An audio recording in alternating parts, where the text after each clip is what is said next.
अध्यक्ष अच्छा लवकर जायचं आहे का मॅटर? अध्यक्ष महाराज, सदर लक्षवेधीमध्ये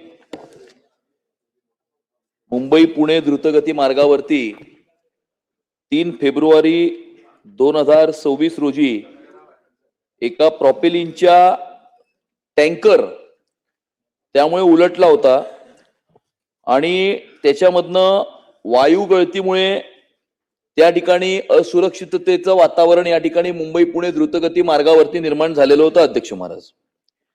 ते निर्माण झाल्यावरती पूर्णपणे या ठिकाणाची वाहतूक जी होती ती त्या ठिकाणी थांबवली होती अध्यक्ष महाराज.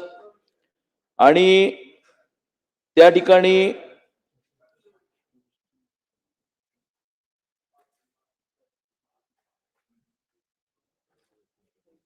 हो आणि त्यामुळे माझे स्पेसिफिक प्रश्न या लक्षवेधीच्या अनुषंगाने असे आहेत की अशा प्रकारे डेंजरस आणि इनफ्लेमेबल अशा प्रकारच्या एलिमेंट्सची वाहतूक या ठिकाणी द्रुतगती मार्गावरती होत असताना त्या ठिकाणी त्यांचं इन्स्पेक्शन किंवा चेकिंग या ठिकाणी करण्याची कोणती व्यवस्था आहे का? जर अशा प्रकारची व्यवस्था असेल तर त्या ठिकाणी ही व्यवस्था कार्यान्वित होती का? आणि अशा प्रकारच्या इन्फ्लेमेबल आणि टॉक्सिक अशा प्रकारच्या एलिमेंट्स ची वाहतूक करणाऱ्या या ठिकाणी वाहनांची या ठिकाणी वाहतूक करण्याची कोणती नियमावली आहे का? असे माझे स्पेसिफिक प्रश्न आहेत अध्यक्ष महाराज. अध्यक्ष महोदय, ही वस्तुस्थिती आहे की दिनांक 3/2/26 रोजी सायंकाळी 5 वाजताच्या सुमारास मुंबई पुणे द्रुतगती महामार्गावर मुंबईकडे जाणाऱ्या एक आडोशी बोगद्याजवळ प्रोपिलिन गॅस वाहतूक करणाऱ्या टँकरचा हा अपघात झाला. या अपघातामध्ये टँकरमधील ज्वलनशील प्रोपिलिन वायूची गळती सुरू झाली होती. सदर घटनेमुळे महामार्गावरील वाहतूक काही तास बंद ठेवून मुंबईकडे जाणारी वाहतूक लोणाळा व खोपोली मार्गे राष्ट्रीय महामार्गावर वळवण्यात आली होती. सन्माननीय सदस्य अमित साटम साहेबांनी जो प्रश्न विचारला त्या प्रश्नाच्या अनुषंगाने अध्यक्ष महोदय, ह्या टँकरची तपासणी केली होती. ह्या टँकरनं योग्य तो परवानाही घेतला होता, त्याची वारंवार तपासणी होत होती. परंतु मुंबई पुणे एक्सप्रेसवेवर पर्टिक्युलर एका ठिकाणी वाहन चालकाचा तोल गेला आणि तो टँकर पलटी झाला. अध्यक्ष महोदय, आपल्या अधिकाऱ्यांचं पण तेवढंच कौतुक करायला हवं, ट्रॅफिक पोलिसांचं कौतुक करायला हवं.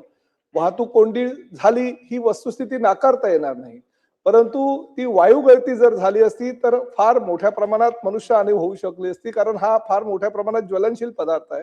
त्याची योग्य प्रकारे त्याच ठिकाणी तजवीज करून तो ज्वलनशील पदार्थ पेट घेऊ नये, कारण जर त्याने पेट घेतला असता तर आजूबाजूच्या 500 मीटर परिसरामध्ये फार मोठी हानी होऊ शकली असती. आणि त्यामुळे ही वस्तुस्थिती आहे की त्या ठिकाणी वाहतूक कोंडी झाली, परंतु आपल्या अधिकाऱ्यांनी म्हणजे प्रामुख्याने ट्रॅफिक पोलीस, MSRTC चे पोलीस, आमचे RTO चे अधिकारी यांनी जागेवर जाऊन तपासणी करून योग्य त्या स्थळी त्या 2 टँकर मधून त्या टँकर मधला जो ज्वलनशील पदार्थ होता तो शिफ्ट केला. अध्यक्ष महोदय, धन्यवाद. आपण ही मला संधी दिली प्रश्न विचारण्याची. ही जी घटना घडली, अर्थातच त्याच्यात जी ट्रॅफिकची कोंडी झाली किंवा लोकांचे जे हाल झाले त्याच्यावर आम्ही सगळे व्यक्त झालो. इथे आता त्याच्यावर उत्तर पण सरकारने दिलेले आहे आणि मग उपाययोजना झाल्या. महत्वाचा विषय हा अध्यक्ष महोदय की जी ही घटना घडली त्याच्यात एक व्हॉलेटाईल कंपाऊंड होतं. माझा प्रश्न आहे मंत्री महोदयांना की अशा ज्या घटना कदाचित पुढे पण घडू शकतात, कारण आपल्याकडे जसं मुंबईतच HPCL आहे, BPCL आहे, एजीस आहे, सीलॉड आहे, अशा अनेक कंपन्या ज्यांची ही वाहतूक चालत असते आत वेगळ्या वेगळ्या शहरांमध्ये. तर ह्याच्यासाठी आपल्याकडे उपाययोजना करताना 2 गोष्टी, एक हजार्डस मटेरियल व्हेकल टाईप Aच्या ते आपण घेणार का? कारण आपलं एक महत्वाचं शहर आहे, तसंच पूर्ण शहर आहे. ह्या वाहतूकच्या ज्या गोष्टी असतात, मग कुठे ऍक्सिडेंट घडू शकतो, कुठे उलट होऊ शकतो ट्रक, तर ते आपण हॅझमॅट व्हेकलचे युनिट्स अशा हायवेवर उभारणार का? आणि दुसरं म्हणजे जर टनलमध्ये आग लागली तर अर्थात फायर एक्सटिंग्विशर असतोच, पण तसे युनिट्स रिस्पॉन्ससाठी आत पण आपण काही सोय करणार का? कारण वेगळ्या वेगळ्या फायरसाठी वेगळ्या वेगळ्या गोष्टी असतात. कधी फोम असतो, कधी पाणी असतं, कधी सँड असते. तर ह्याच्यावर मंत्री महोदय लक्ष देऊन आपले MSRDCचे किंवा गृह खात्याचे हॅझमॅट आणि फायर एक्स्टिंग्विशर युनिट्स तयार करणार का? मंत्री महोदय. अध्यक्ष महोदय, ही वस्तुस्थिती आहे आणि तशा प्रकारे युनिट करण्याच्या सूचना आम्ही MSRDC ला दिलेल्या आहेत. दुसरी अजून एक महत्वाची सूचना या ठिकाणी आम्हाला करावीशी वाटते की त्या दरम्यान MSRDCने हा सुद्धा निर्णय घेतलेला आहे की टोल नाक्यावरची जी टोल घेतला गेला होता, काय होतं की मॅन्युअली जो टोल घेतला जातो त्याच्यामध्ये सूट ताबडतोब देता येते, परंतु फास्टॅगच्या माध्यमातून जो टोल घेतला जातो त्यामध्ये 5 कोटीपेक्षा जास्त ही रक्कम होती आणि या बाबतीत सुद्धा काही संघटनांनी आणि काही वाहन चालकांनी तक्रार केली माननीय मुख्यमंत्र्यांकडे, उपमुख्यमंत्र्यांकडे आणि त्यावर असा निर्णय झाला की MSRDCच्या माध्यमातून तो त्या दरम्यानच्या म्हणजे त्या 36 तासामध्ये जो काही टोल वसुली करण्यात आली होती तो टोल पूर्णपणे त्या मालकांना ज्यांच्याकडनं वसुली करण्यात आली फास्टॅगच्या माध्यमातून परत देण्याचा निर्णय सुद्धा झालेला आहे. त्याचबरोबर पुढे जाऊन अजून एक माहिती आम्ही सभागृहाला देऊ इच्छितो अध्यक्ष महोदय की बाकीच्या मोठ्या मोठ्या काही देशांमध्ये अशा प्रकारे जर काही कुठली वायू गळती झाली किंवा काही अपघात झाले आणि त्यामुळे एकच मार्ग असेल आणि त्यामध्ये मोठ्या प्रमाणात जर वाहतूक कोंडी होत असेल तर असे काही जे टँकर्स आहेत जे ज्वलनशील पदार्थ त्यामध्ये असतात एअरलिफ्ट करून आपण ते नेऊ शकतो का याची सुद्धा चाचपणी MSRDCच्या माध्यमातून करण्यात येणार आहे. अध्यक्ष गरज पडली तर अध्यक्ष महोदय या ठिकाणी काही उपाययोजना अशा पद्धतीच्या करता येतात का जशा परदेशामध्ये आहेत त्याची सुद्धा पडताळणी MSRDCच्या माध्यमातून करण्यात येते. अतुलजी. अध्यक्ष सॉरी मुळामध्ये ही जी घटना झाली ती घटना झाल्यानंतर सगळ्यात महत्वाचं की आपल्या ज्या केंद्रीय कंपन्या आहेत ज्या अशा प्रकारचे वाहतूक करतात त्यांच्या इकडे अशा परिस्थितीत सॅल्वेज करण्याकरता जे इक्विपमेंट पाहिजे ते नव्हते.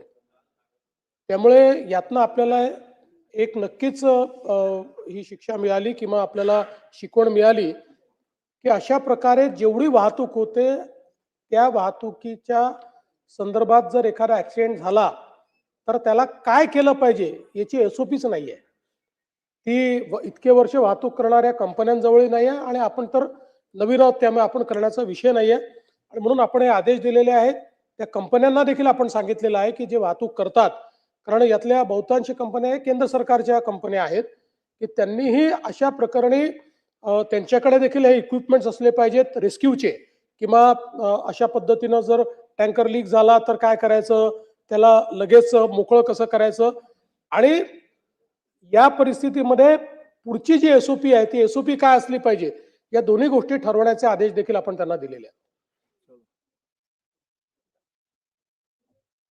जयंतराव. अध्यक्ष महोदय,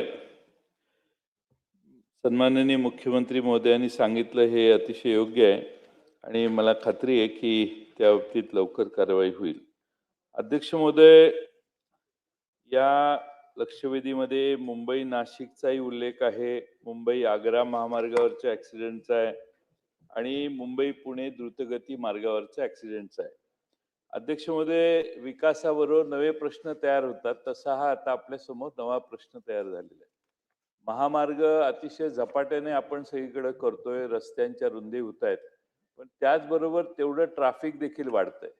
त्यामुळे माझी सरकारला माननीय मुख्यमंत्री महोदयांना विनंती आहे की एखादं हेलिकॉप्टर ठेवावं जे अचानकपणाने एकदा सगळे 38 तास पुणे मुंबई महामार्ग जॅम होता किंवा भिवंडीकडे जाणारा रस्ता तर कायम जॅम असतो.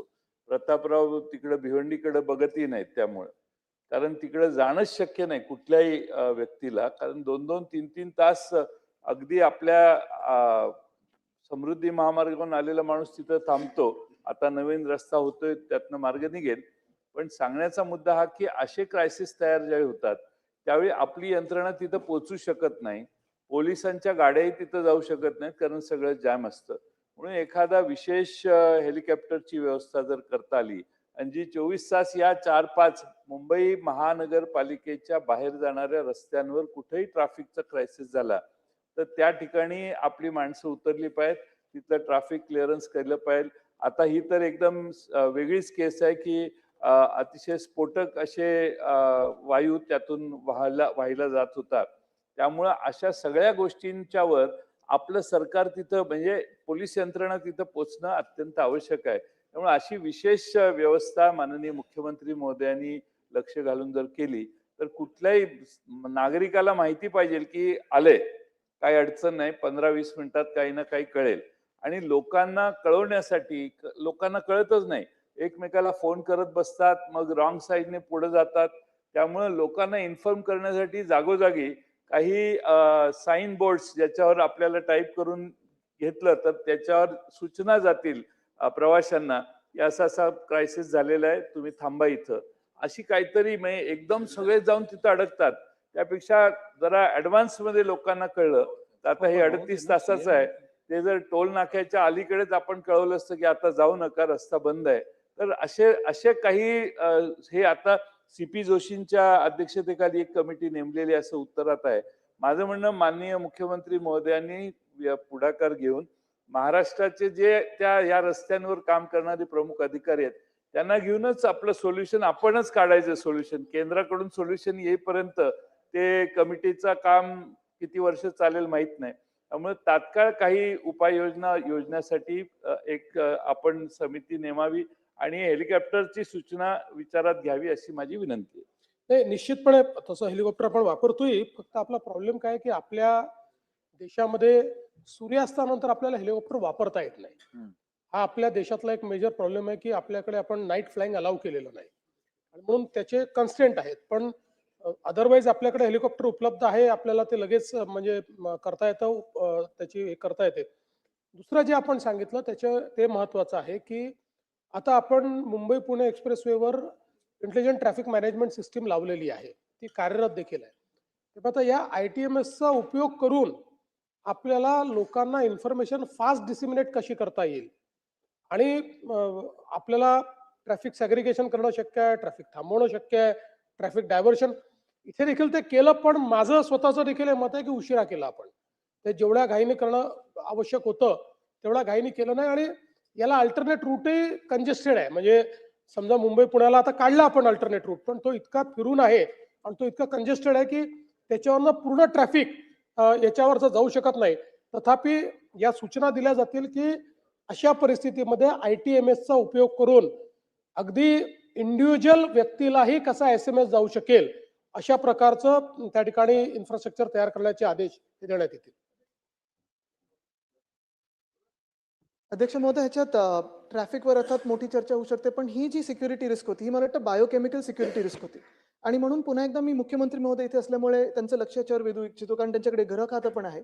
दोन्ही गोष्टी याच्यात करणं गरजेचं आहे. हे जे रूट्स असतात, हे प्री डिफाईन्ड रूट्स असतात, की हे टँकर्स इथून जातील, तिथून जातील. मला वाटतं आमच्या वेळी देखील तो एक जो प्रश्न आला होता, की माहूल परिसर असेल किंवा व्हॉलेटाईल लिक्विड्सचा, तेव्हा रस्ते कसे असायला पाहिजेत, जास्ती खड्डे असले तर लिक्विड्स बाउन्स होतात आतल्यात, त्याच्यातून गॅस निघतात किंवा बॉटम फिलिंग करायला लागतं, नायट्रोजन ब्लँकेटिंग करायला लागतं. तर हे जे प्री डिफाईन्ड रूट्स आहेत आणि जे मुख्यमंत्री महोदय सांगत होते, की SOPs, मी आपल्याला विनंती करेन, की लवकरात लवकर SOP बनवून ह्या प्री डिफाईन्ड रूटवर रस्ता स्मूथ असायला पाहिजे.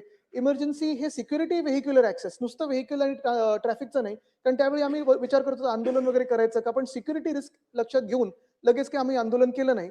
पण प्री डिफाईन्ड रूट्सवर मग बायोकेमिकलचा हॅझर्ड काय आहे, हॅझमॅट व्हेइकल आपल्या ह्या ठिकाणी दोन्ही बाजूनी असायला पाहिजेत. आणि मग इव्हॅक्युएशन प्रोसेस, कारण ट्रॅफिक गाड्यांचं इव्हॅक्युएशन एक वेगळं, पण लोकांना कसं त्या रिस्कमधून बाहेर काढता येईल, मी आपल्याला विनंती करेन. सजेशन फॉर ऍक्शन, निश्चितपणे याच्यावर कारवाई केली जाईल. चला आता पुढे जाऊ. किती नंबर?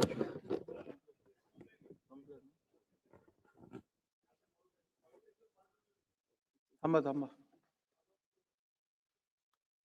अध्यक्ष महोदय, सन्माननीय